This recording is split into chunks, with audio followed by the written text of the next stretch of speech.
hello. Today is, I think, a good day to practice my battle cries. Many days have passed since I found myself on the fateful field of war, and I find that in order to keep one's best, it is good to practice all forms of warfare, in and out of season. And today, battle cries seem to be the soup du jour. The war soup du jour. Well, to begin, I will bring your head down to the grave in sorrow.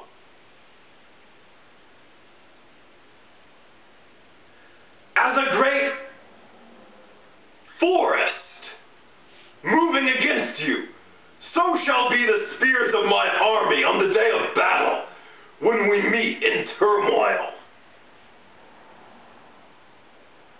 Many rivers of blood shall flow from your veins upon the field of battle. I will lay the smackdown upon your Rudy Poo candy buttocks. Ruin is what I will bring you to. Why are I awesome? The sentence structure of that last battle cry was quite awkward. You should try something that flows more smoothly, such as, I will bring you to ruin. Academic guy, if you again interrupt me in my practice of battle cries, the only thing that will flow smoothly will be the excrement from your bowels as you quake in terror before the might of my fury! Well, the rudeness of your reply was quite unnecessary, Wild Ike Watson.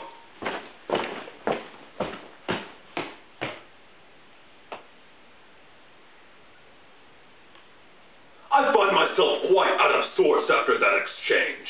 Perhaps today I will instead practice sword play.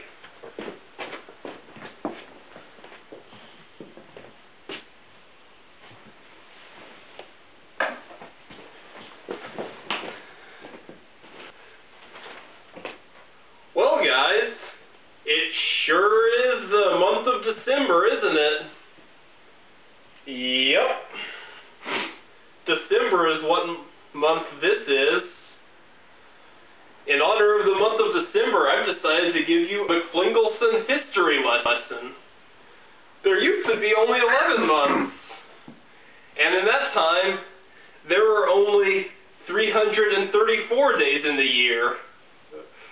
But then, Pope Julius Alexander III decided to add a 12th month to the year. And we had to bring aliens to slow down the orbit of the Earth to add the number of days to the year in order to accommodate this extra month. The aliens came and grabbed the Earth in the tractor beams of their mighty ships and slowed the Earth's orbit down to accommodate this extra month that the Pope had added in honor of his daughter December. These aliens were the same aliens that built the pyramids for the Egyptians. You see, the Roman Empire was allied to the Egyptians, so the aliens decided to help out the Roman Empire too. Academic guy, what do you want? Well, it is indeed true that the Roman Empire and the Egyptians were allies. The rest of your facts are quite suspect. You see, McFlingleson, the month of December used to be the 10th month, but when Julius Caesar and Caesar Augustus renamed the months July and August after themselves, it was moved to the 12th month. What are you talking about? Get out of here, academic guy! Jeez. What?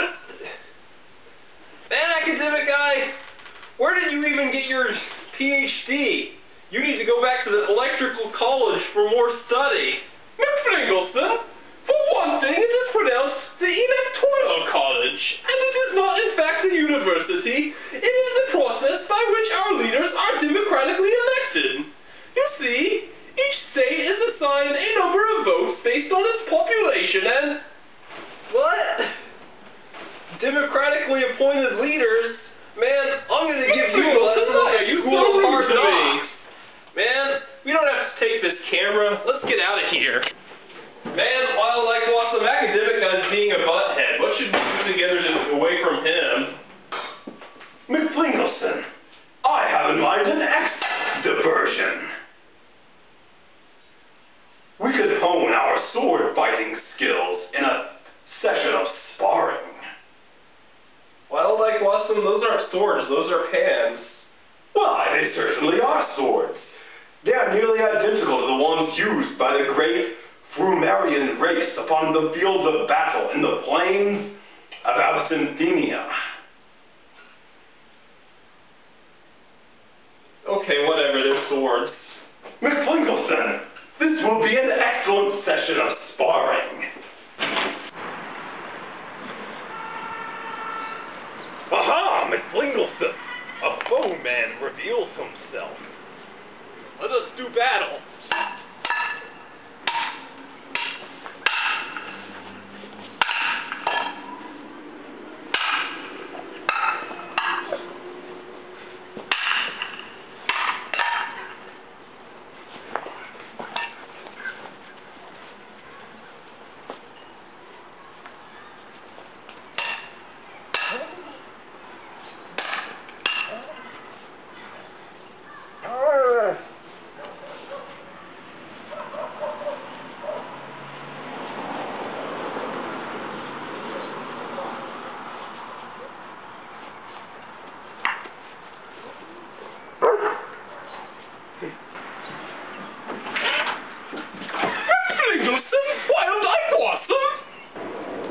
Academic guy? That is quite an unsafe practice in which you are engaging. You should discontinue this foolishness at once.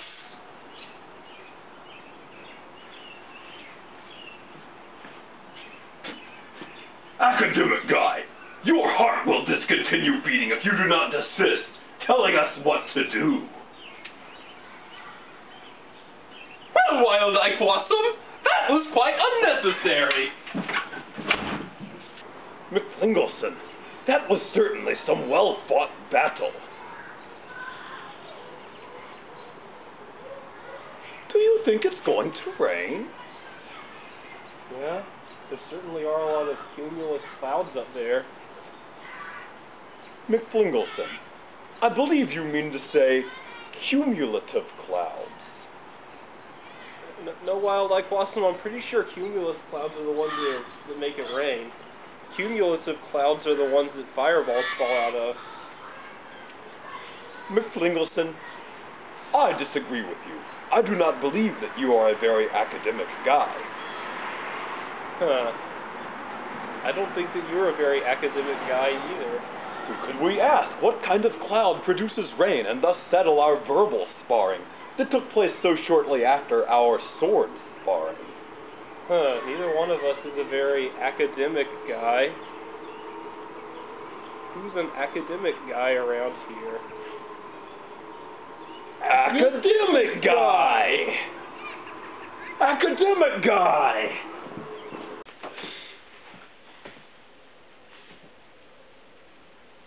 McFlingleson, Wild Eye Quassum, what do you want this time? Academic guy! We desire conference with you. We want to know what kind of clouds produce rain. Well, I know to avoid those who do not desire my company. Academic guy, where are you going? McFlingleson, why did Academic guy leave? I don't know. What's that book he was reading?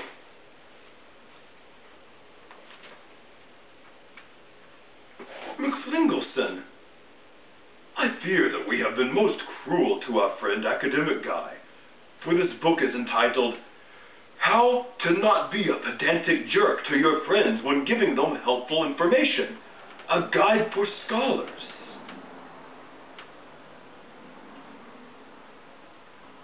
I think we hurt Academic Guy's feelings, Wild Eye Quassum. McFlingleson, I am overcome with guilt. How can we make it up to Academic Guy? I don't know.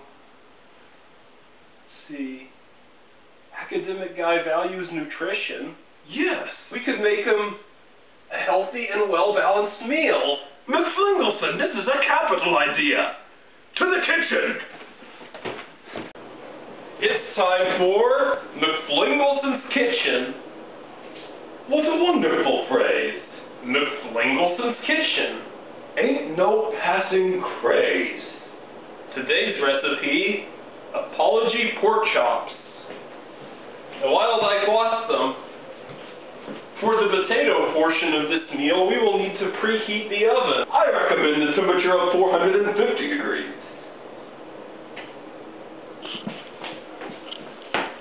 As the oven preheats, we will first want to place into the sympathy pork chops a dry rub consisting of chili powder, ground cinnamon, cayenne pepper, and Morton fine sea salt. Morton was a bold man. First, rub the pork. Salt and many other spices were an extremely valuable commodity during the days of piracy. Many more men died for the sake of spices such as these than ever spilt blood for Spanish gold. These spices have seen much bloodshed. Accordingly, as you prepare your dry rub, think about many violent things and laugh to yourself. Laugh to yourself at the fate of your foes as you prepare a bloody sword for them. A great accompaniment for apology pork chops is, I am sorry about the way I treated you earlier, potatoes. Watch the way Wild Ike Wassum cuts the potatoes into quarters. We'll put olive oil, salt, thyme, and sage, a very wise choice, onto the potatoes. Indeed. This recipe, I find, is quite useful for apologizing to friends after you have wronged them. Morton fine sea salt. Much as the lady in the logo carries an umbrella to protect herself from the rain, so having this recipe in your culinary repertoire will protect you from losing friends after you have wronged them.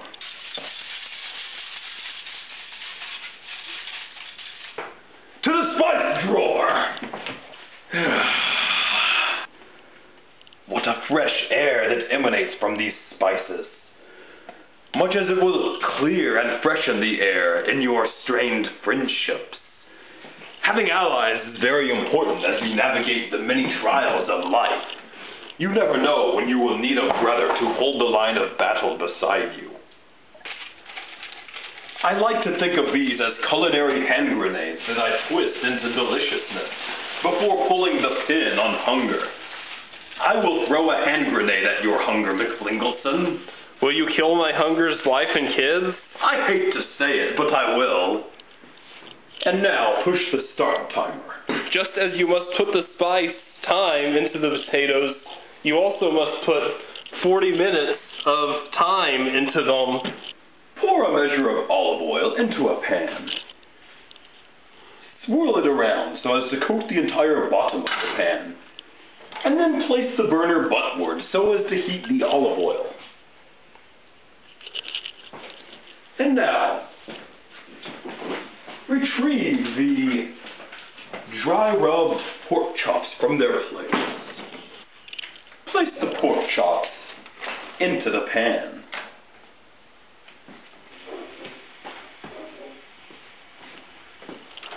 Place the burner on high and cook each side of the pork chop in the heat and in the oil for 2 minutes. So you hear the sizzle. Oh, the sizzle portends great deliciousness.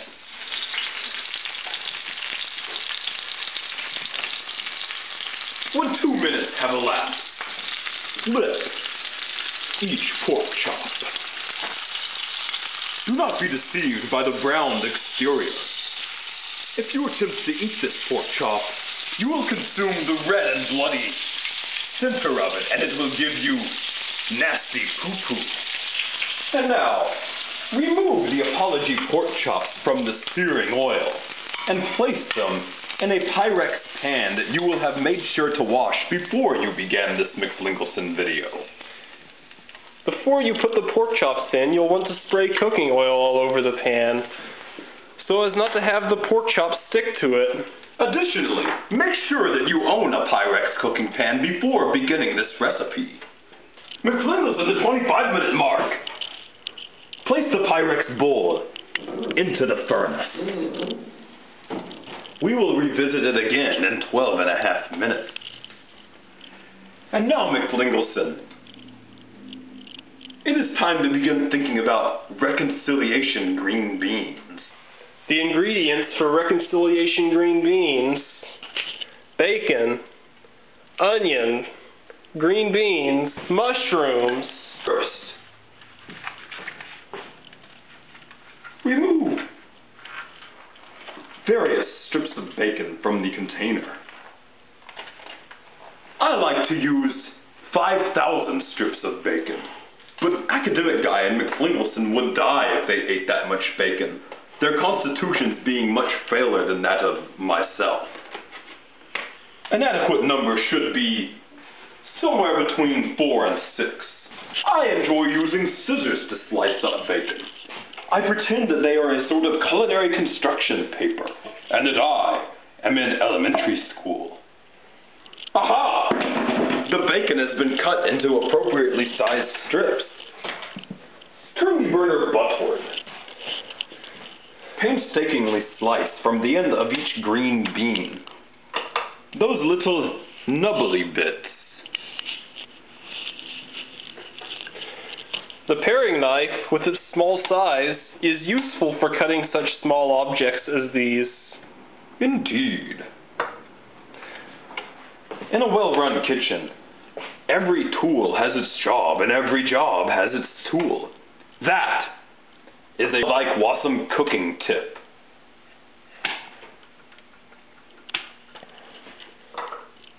Discarding the dongly bits from the ends of the green beans, you may now chop up a certain amount of onion and some mushrooms.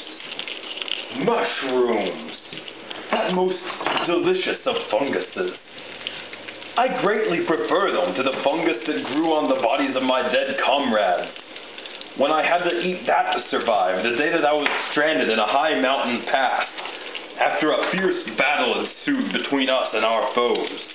I was the only one who survived, and I gave thanks to my comrades that they grew from their bodies these disgusting funguses that allowed me to survive. Yes, an innocent portobello mushroom is far preferable in flavor. Now, as you mix these ingredients together in the pan, you'll find that the flavor of each ingredient augments the deliciousness of the other flavors. Much as when you have a friend, your strengths will complement his weaknesses. McFlingelson! The time has come to flip the pork chop! Much as friendships must be equal, so you will find that each side of the pork chop must be evenly cooked. Even as friends need their space, you will find that the two pork chops need their space in the Pyrex bowl of friendship. I believe that we may safely add the green beans. You will find that the bacon produces grease which keeps it from sticking to the pan, and much as friends help each other through tough times, the grease will also help the other ingredients to keep from sticking to the pan. And much as a sword will slice through the flesh of a foeman if you keep it sharp, so a knife will cut through an onion.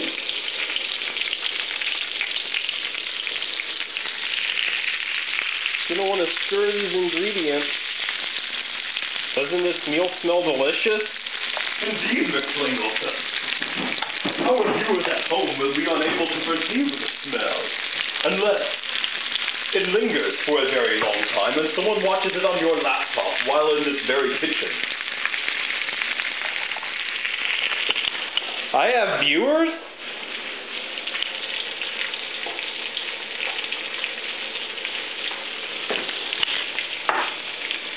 And finally, you will want to chop up the mushrooms and add them to the mix.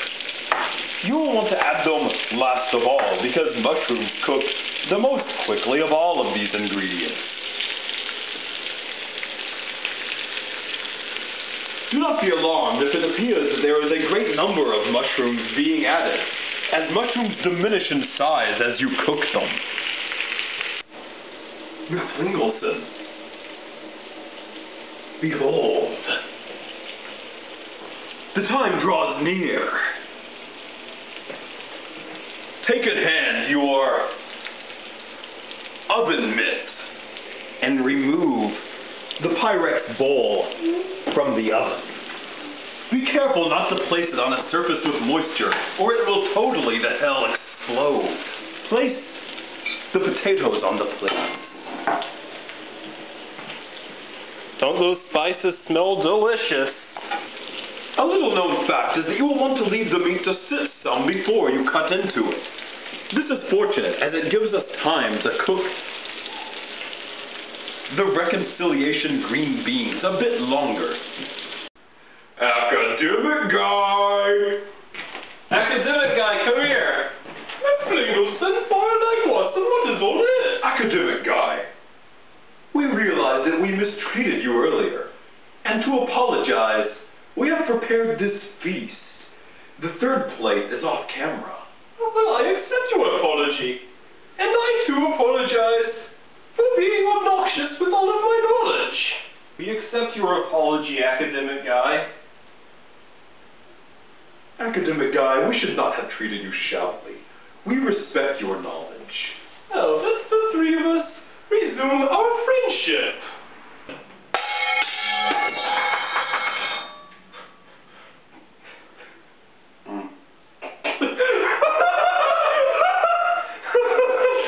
I guess you should get a different one. Alright. You want to use the no stick pan? Yeah.